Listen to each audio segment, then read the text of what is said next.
Megérkezésünk napján a gyönyörű napos idő ellenére viharos szél fogadott bennünket. A horgászjegyek megvétele után első feladatként elfoglaltuk az előre már lefoglalt faházat és szétpakoltuk a felszerelésünket.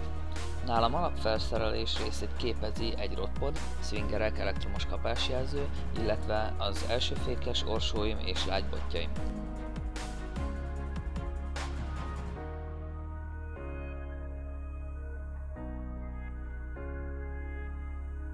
Ezen kívül még minden túrámra magammal viszem a gumicsónakom, elektromos motorral és akkumulátorral felszerelve, illetve egy kis végszerelékes és egy olmos táskát is. Továbbá váltóruha minden időjárási körülményekhez igazítva, hálózsák, párna és higiéniai cuccok is létfontosságúak egy többnapos túrán. A helyválasztás minden túra alkalmával egy érme feldobásával döntjük el. A szerencse most engem pártolt, aminek köszönhetően a horgászállás jobb oldalát választottam. Sikeresen megérkeztünk az S2-es tavakra, kb. 10 óra környékén. Az a helyzet, hogy azóta is, mint láthatjátok, ilyen brutális szél fúj. Sajnos behúzni még nem tudtunk, csónak is tudtunk megszállni, így ebből kifolyólag se meder feltérképezés nem volt, se bolyázás, semmi. Random belógattuk a botokat, ha valami rákap ilyen távolságról, vagy itt a partszélen, és hát látod, hogy 28 fokon kint, de annak ellenére nagyon fúj a szél, erős 30 km/h szélökések vannak. Mindent bekészítettünk, csónak is előkészítve, és bízunk abban, hogy nem sokára a szél is enyhülni fog, csendesülni fog, és sikerül majd bejutnunk valahova oda a nádas közelében, hogy feltérképezzük a meder viszonyokat, és el tudjunk bolyázni, etetni elkezdjünk, és valójában elkezdjünk rendesen pecázni, ahogy ezt terveztük. Egyelőre várunk.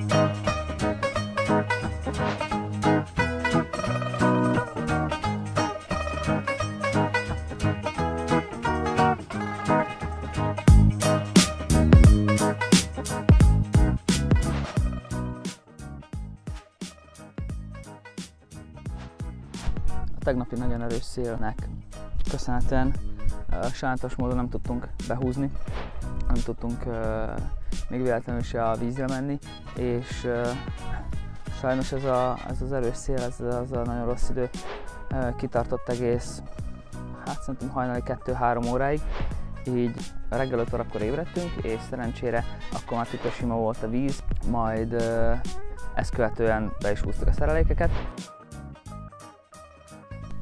Az idei összes túránk alkalmával King Carboilikat használtunk 24 mm-es méretben. Erre a túrára Big Water Mixet hoztunk, amelyet a gyártás után Peti még több napig otthon szárított. Ebben a keménységben bőven bírják a golyók a 48 órás áztatást is.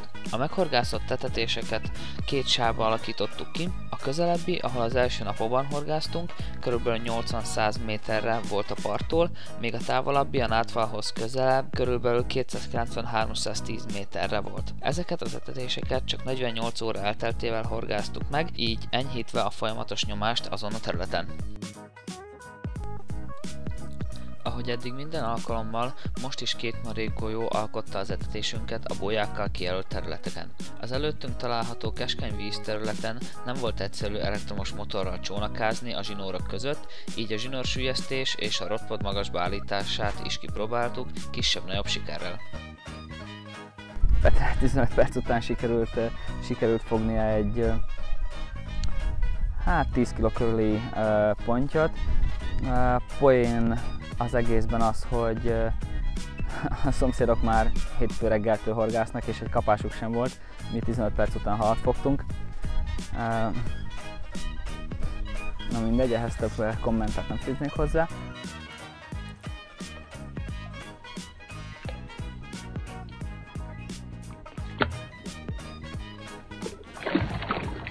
Illetve ezután vártuk a halakat, Peti fogott egy 13 kilós gyönyörű szép tükörpontyot, és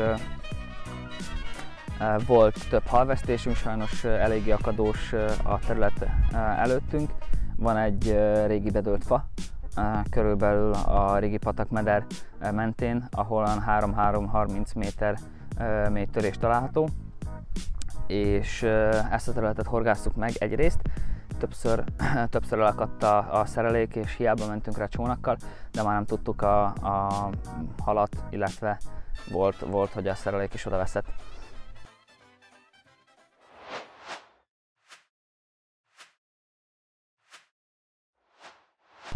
Sajnos ez idáig több halakat meg több halat vesztettünk, mint amit szerettünk volna, de ez egy ilyen történet.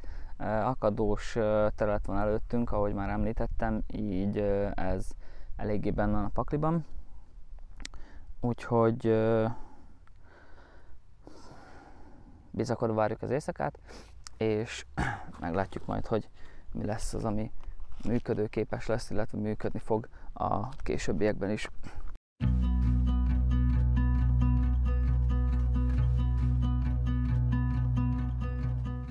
A rotpodom egyik elengedhetetlen kiegészítője a botrögzítő villa. Mindegyik jelzőm mögött megtalálható, és megakadályozza a hirtelen meginduló kapások esetén a bot lerántását az állványról, illetve oldalirányú horgászat esetén is stabilan megtartja azt.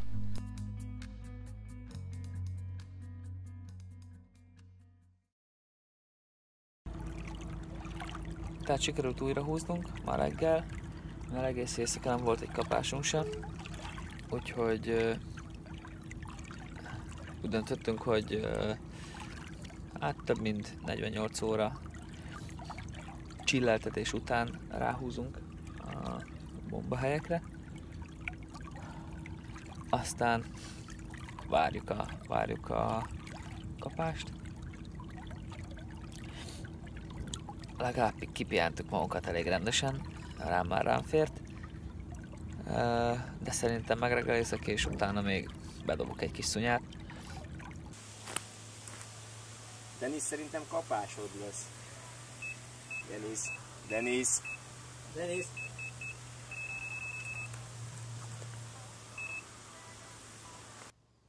Sajnos az történt, hogy párhuzamosan van Petivel kapásunk, és még én mentem csónakkal, mivel kb. 2 másodperccel az enyém hamarabb besípolt, ezért én mentem rá korábban.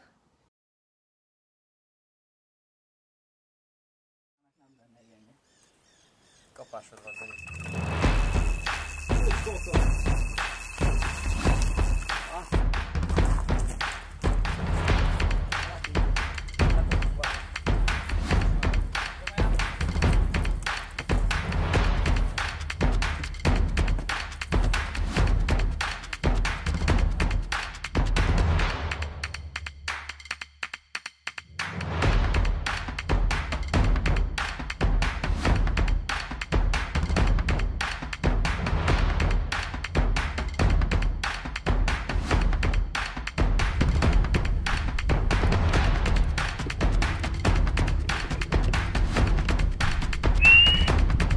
Hey!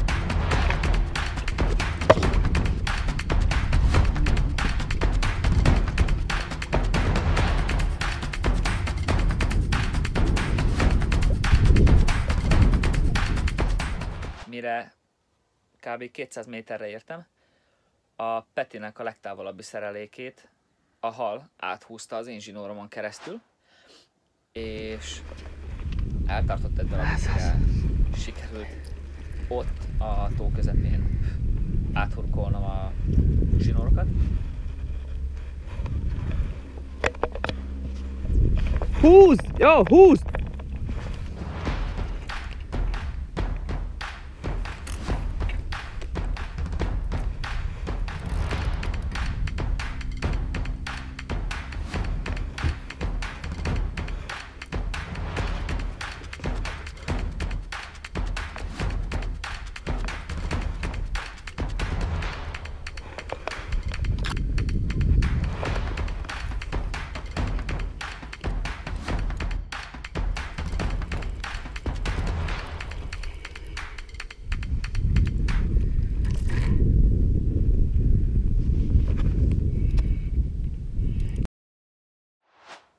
végül sikerült, az én halom sajnos elment, leszakadt az előke, valószínűleg elakadt, és sajnos a Peti még megvolt egy rövid ideig, de sikerült annak is elakadnia valahol, ahol őt is elvesztettük, úgyhogy örültünk mind a ketten.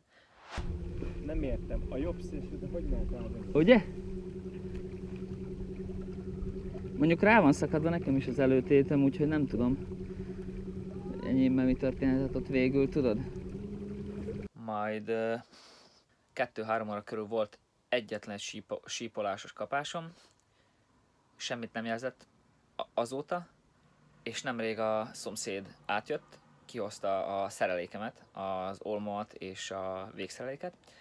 Egy 8 kilós hallal rajta, úgyhogy az én végszerelékem elakadt az ő zsinórjában, így sikerült kihoznia. És bementem, és elég durván 3 helyen odébb akadt el az én szerelékem, és ennek ellenére nem jelezte a kapást, úgyhogy hát nem örültem. Minden esetre most újra húztam, még előttünk van egy éjszaka, és bízom benne, hogy eredményes lesz.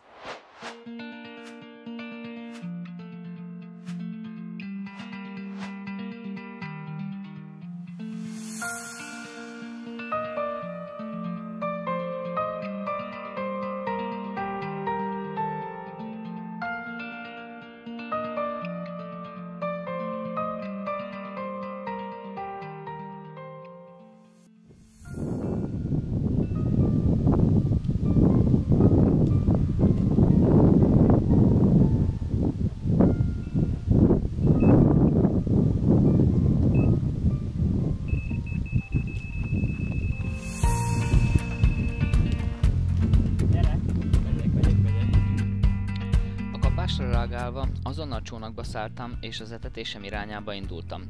Legnagyobb igyekezetem ellenére is, mire a hal fölé értem, addigra elakadt az ólom, és a hal elakasztotta magát a szakál nélküli horogról. Az este további részében a főzésen és a kellemes társaságon volt a hangsúly.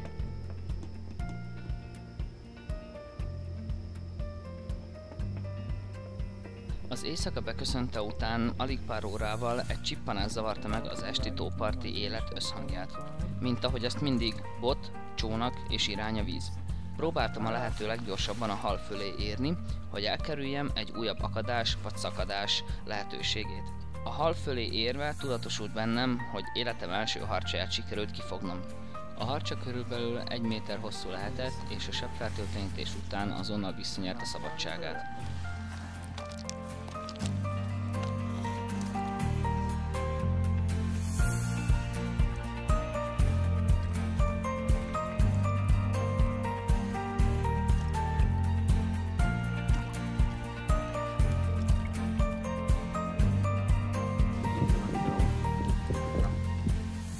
Végre sikerült fognunk egy ilyen szebb kis gyurgapontyot. Kis pontyot, hát igen. Körülbelül 7-8 kg lehet. Gyönyörű szép hibátlan, szerintem én fogtam ki először. Úgyhogy gyorsan is visszaengedjük a vízbe, és megvárjuk, hogy fogjunk még egyet, legalább egy ekkorát. Életem első spanyol mintázatú pontyát sikerült kifognom, gyönyörű szép. Nem életem legnagyobb hala, de gyönyörű szép hal. Úgyhogy utolsó halként ő jelentkezett. Reméljük, hogy még látjuk egymást. Gyönyörű szép. Köszönöm, gyere.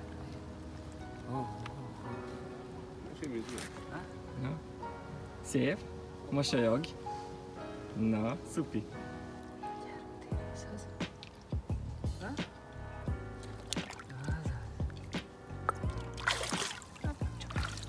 Sikeresen befejeződött az S2-es pecánk. Hát rengeteg zsinórszakadás és akadó és halvesztésünk volt. Még utolsó halként fogtam egy spanyol pikkelyes pontyot. Nem volt nagy, 4-5 kg körüli, de nagyon örültem neki. Még sosem sikerült ilyen halat fognom, gyönyörű szép hal volt. Bízom benne, hogy sikerül még nagyon sok pozitív élményt szereznünk ezzel a toval kapcsolatban. Sziasztok! Köszönöm szépen, hogy megnéztétek az újabb videómat. Ha tetszett a videó, akkor nyugodtan lájkoljátok, illetve a véleményeteket írjátok meg a komment szekcióban, és ha szeretnétek értesítést kapni a legújabb videókról vagy fejleményekről, akkor a feliratkozás gombra kattintva ezt megtehetitek. Sziasztok!